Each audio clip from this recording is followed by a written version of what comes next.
YouTube.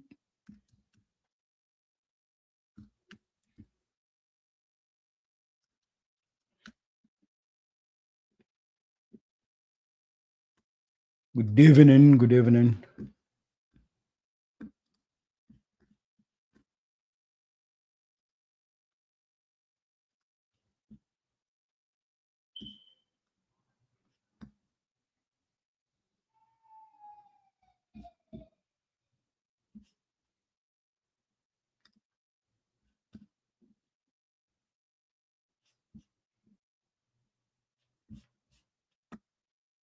Let's go ahead and share. While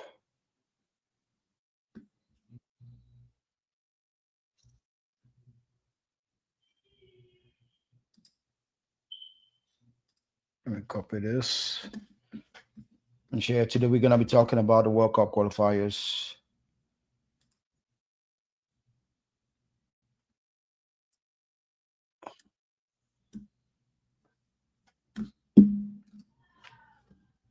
Let me just make sure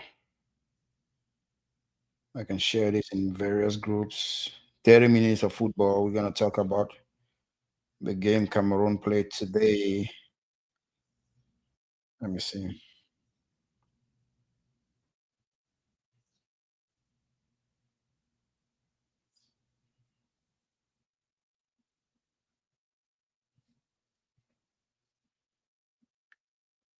Okay, let me share this in various groups as well. Just one moment.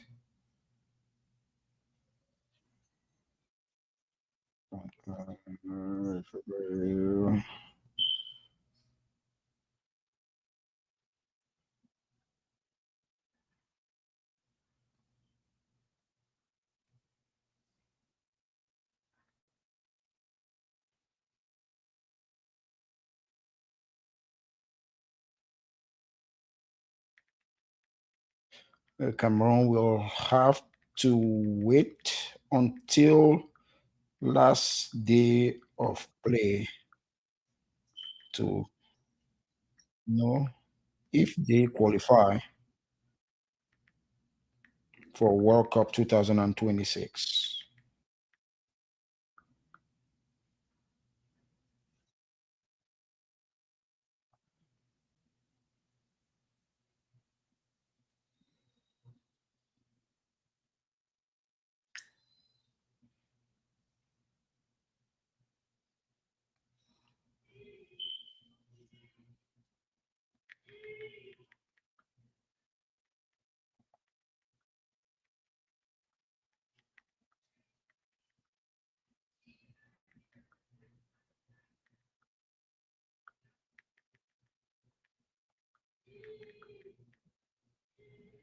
And sit second in your group.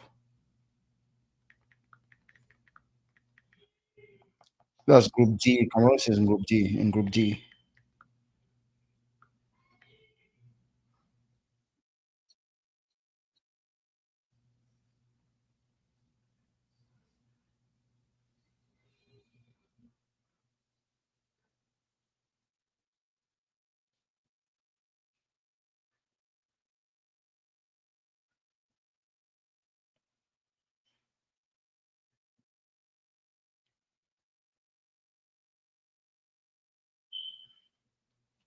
Great.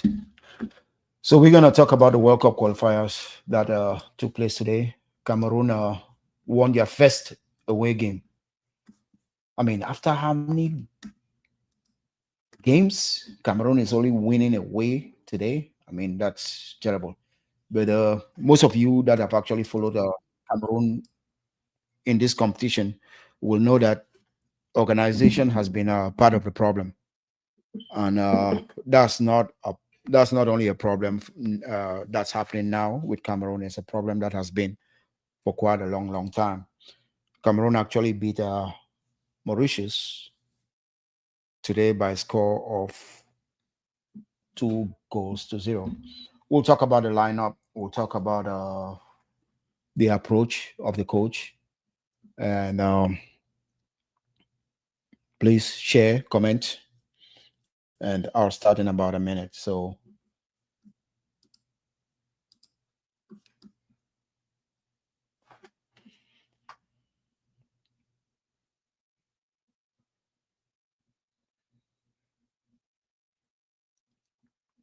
Coming into this game, Cameroon made 6 changes.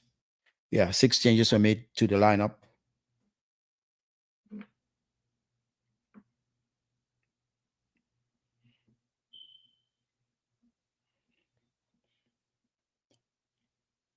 So as I said, this is the first away win by Cameroon in World Cup qualifiers. Cameroon is in Group D. Cape Verde is leading the group with 20 points. Cameroon comes second with 18 points. Libya, 15 points. Angola, 11 points. Mauritius, 5 points. Eswatini, 3 points. So the game today was played in Mauritius, and Cameroon won their first away game by a score of 2 goals to 0. Choupo-Moting, Eyong, Ngamale, Avom, Ngade, and Gida were like 6 players. Those are the 6 players that actually started this game as opposed to the last game that they played some 2 months ago. So in this game, I questioned, you know, the choice of Tolo, Nuhu Tolo, as one of the central defenders. If you guys do remember, Christopher Wu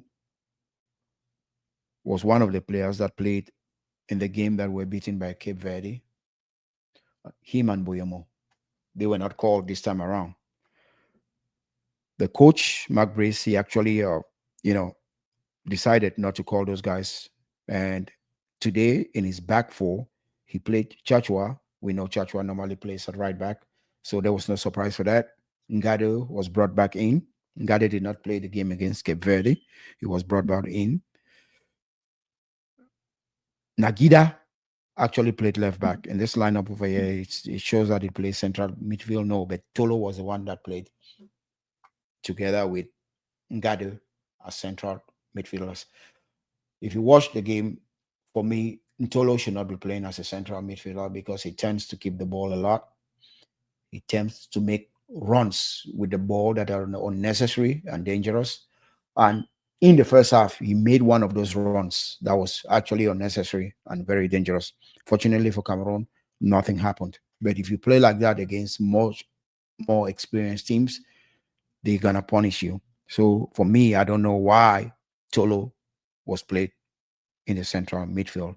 However, Mark Brace did not concede, or Cameroon did not concede any goal today.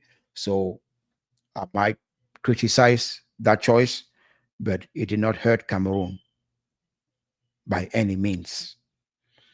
Ngamalu started as a right midfielder or maybe as a winger. Nkudu was on the other side. And Moting, this is the first time that we've seen a more creative midfielder because Chupo Moting, he actually played behind Young as a creative midfielder. And I will go ahead and criticize that choice. Not because I don't like the idea of a creative midfielder playing in the midfield, but it's just because Chupo Moting doesn't have the energy. I was one of the people that said Chupo Moting should not be coming to the national team anymore. Although for his team, New York Red Bulls, he's been scoring. I think he has double digits already in the MLS. He's playing very well.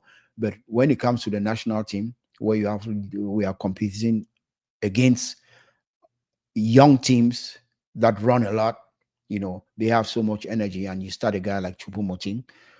I think he's 33 or 34 years old, if I'm not mistaken. He doesn't have that energy to play behind the striker, the main striker, and then drop down deep because sometimes we need creativity down the middle, and we don't have that creativity. But we need someone who has energy that can fall deep into our own half, ask for the ball, and then try to connect with the strikers. Chupo Moting is technically good, but physically, I don't think he can do that job. So that's why I'm criticizing his selection. Not because he's not creative enough, but because he doesn't have that energy. And we saw how he actually struggled in the first half. There was nothing actually going through that midfield because teams, when they play against Cameroon, they press us because they know that we cannot, although we try to pass from behind, we are not successfully playing from behind. Ebong, Avom, and Baleba played in the midfield. We had two pivots. They played in the midfield, and I don't think they were that successful because most of the times we saw Baleba trying to go long ball. We saw Ngade trying to go long ball. We saw Tolo try to go in long ball. And if you watch in the first half, we were not successful. If you were watching that game, okay, between Mauritius and Cameroon, both teams, it was like two teams at the same level, especially in the first half, playing against each other. So Cameroon was so poor. And this happens just because the coach made 6 changes. When you make 6 changes, now you have so many players that are playing together for the first time. There's no chemistry. But I do understand that you have two important games. You look at Mauritius, okay, this is a team that's not as strong as maybe Angola, and I will need some fresh legs when I come back to Cameroon.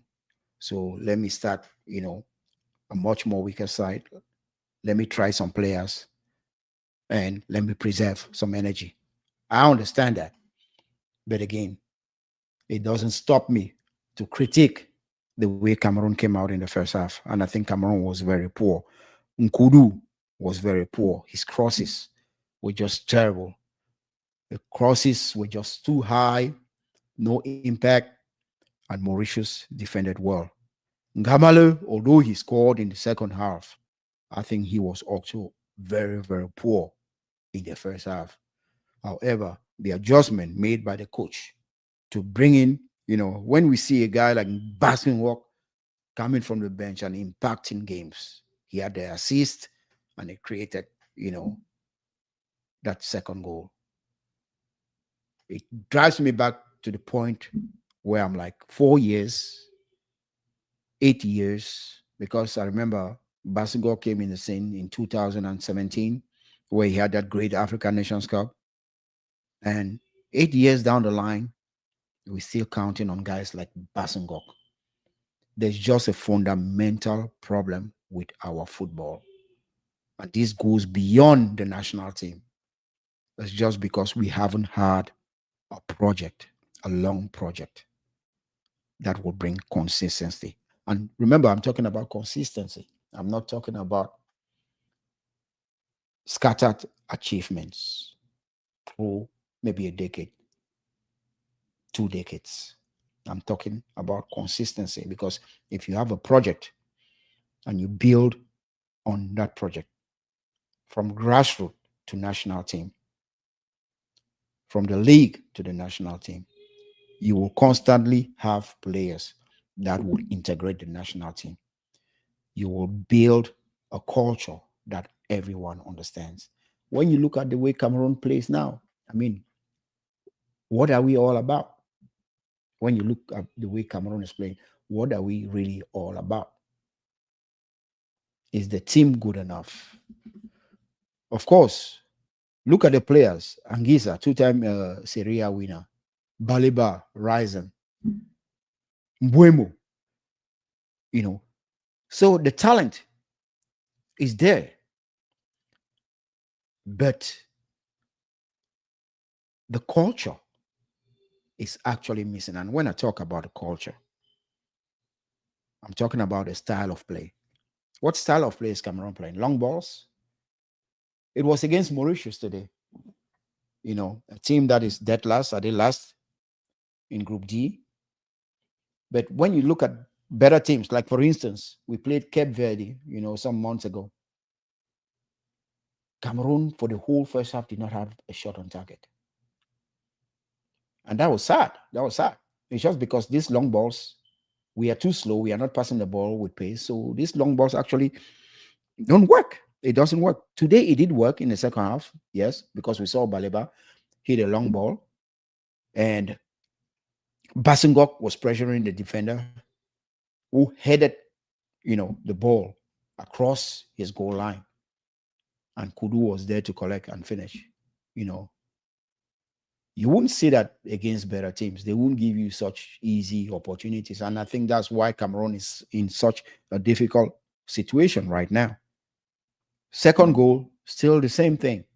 The long balls coming. However, 13, 14 minutes to the end of the game, when guys like Angisa came in, Mbuemo came in, he scored that second goal. You saw a little bit more purpose, you know. But Cameroon has actually lost her identity when it comes to football. And if we don't build for the long run, we shall continue to struggle. So when you look at the game itself, there was nothing exciting about it. Of course, 3 points. Then we move on.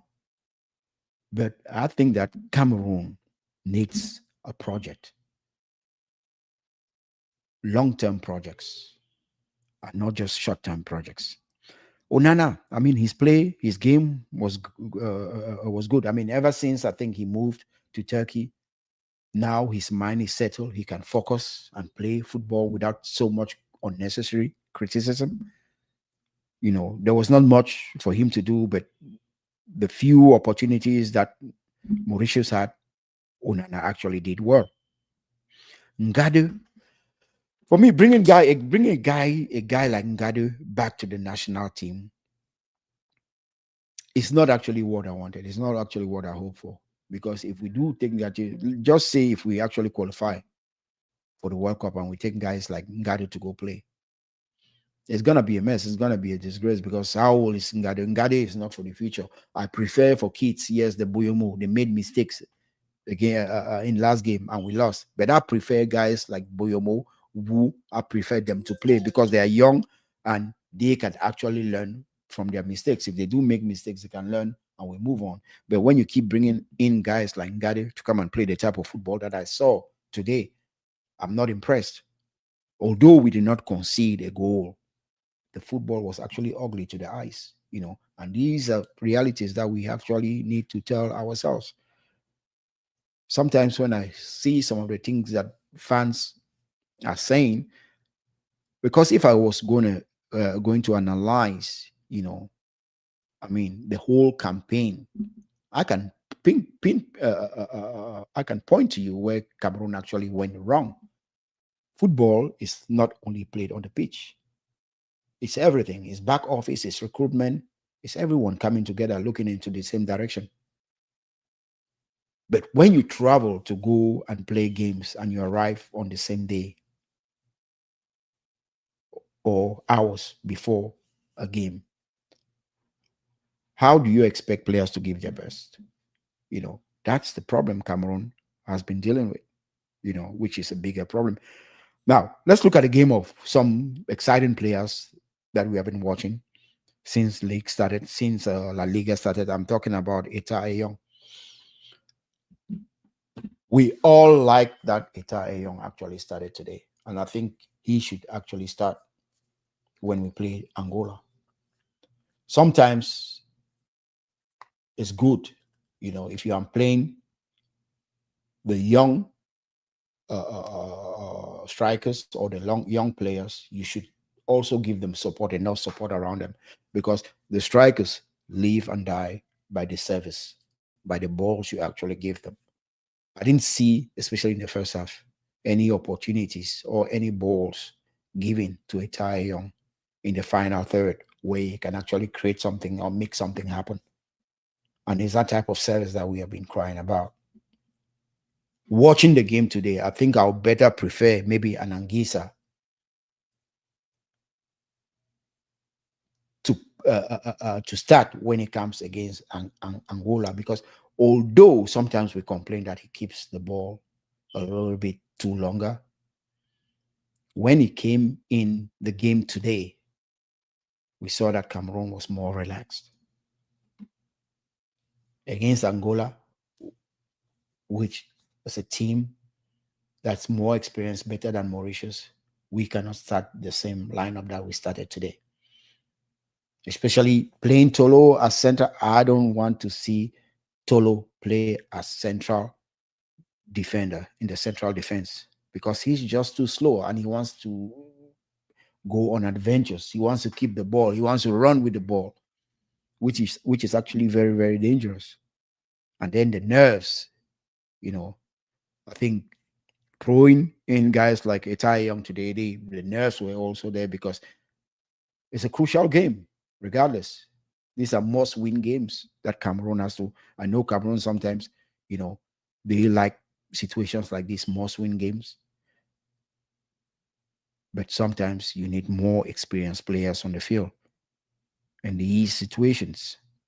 So Basungok actually came in, did a great job. Nkudu was a mess. His crosses were not good enough. Baleba was also taken out. That's when Buemo came in. Buemo did well. Angisa came in from Gamalo. He settled out the game. And Abubakar did not do much. He came in from Chupo Boting. And then Danim came in for Etai Young.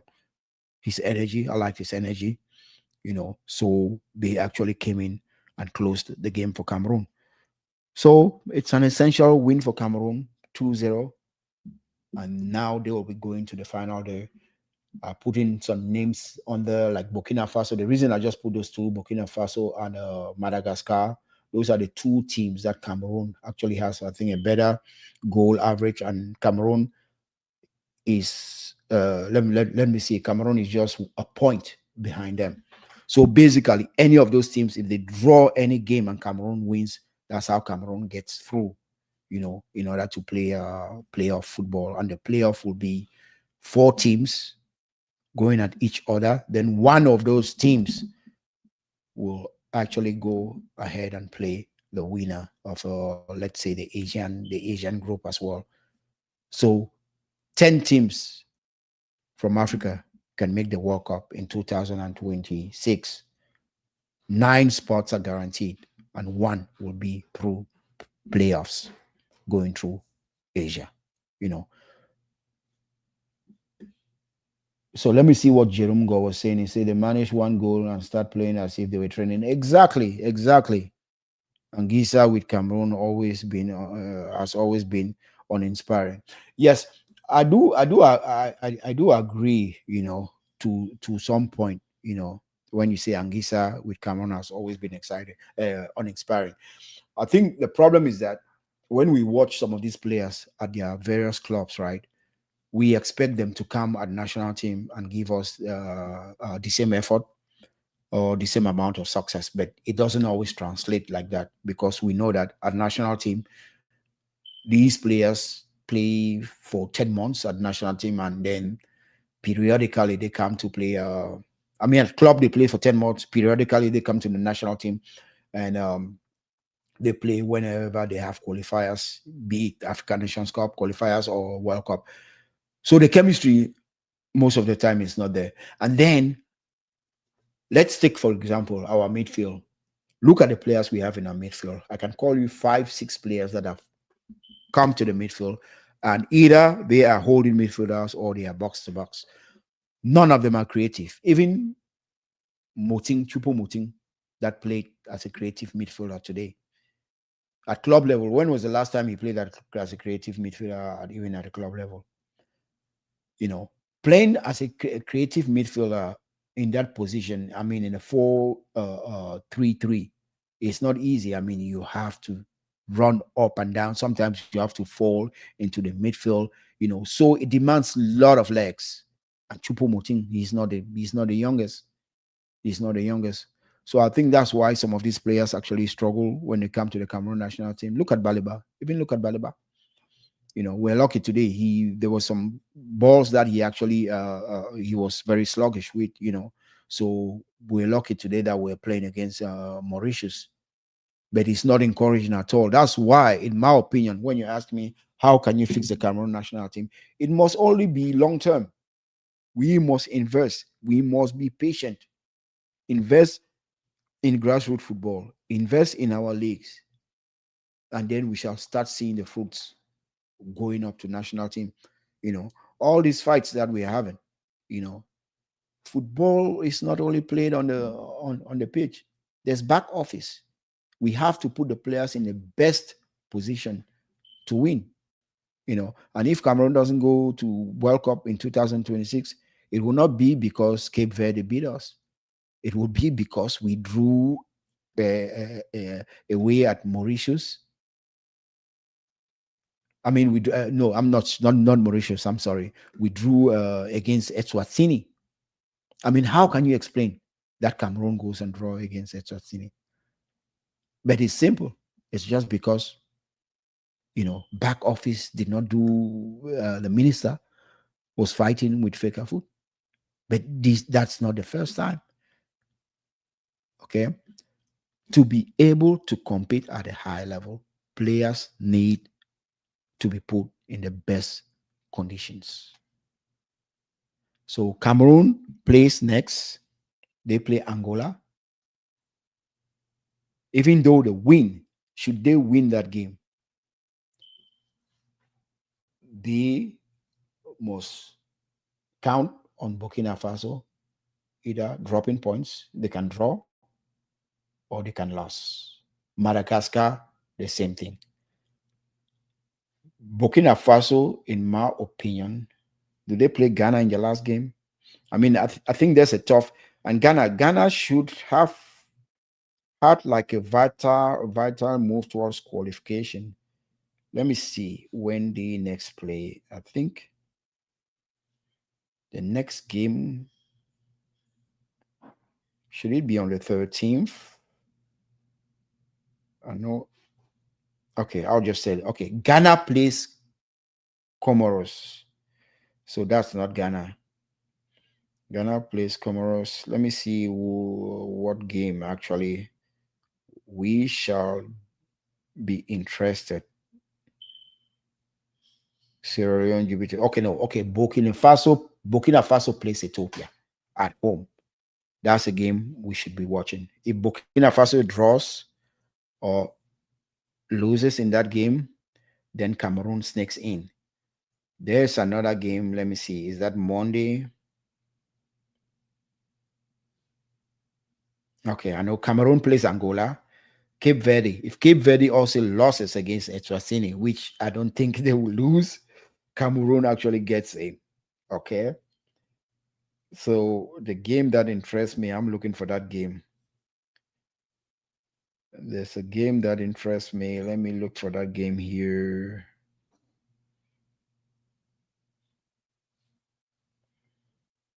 Wait, is that game played on Sunday or Saturday? Let me see. But that would be the Madagascar game. I'm trying to see when does Madagascar play.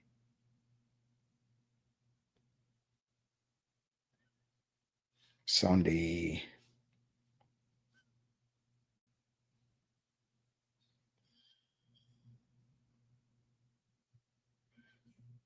Burkina Faso plays Ethiopia. Okay, Madagascar is this game. Madagascar actually plays Mali. So we should already know on Sunday, we should already know. We should watch that game, Mali versus Madagascar. So that game tells us if Mali beats Madagascar or draws with Madagascar, then Madagascar might be out. You know, that's if Cameroon actually wins, you know, on the next day. So we shall have that opportunity to sit and watch what Madagascar does. You know, I think that's the game we should actually focus on. You know, if Madagascar is actually beaten or draws with Mali, then I think Cameroon gets a chance to get in. We are known worldwide for our midfielders, but we don't see their performance at the national team. Yeah, well, we are known for defensive midfielders.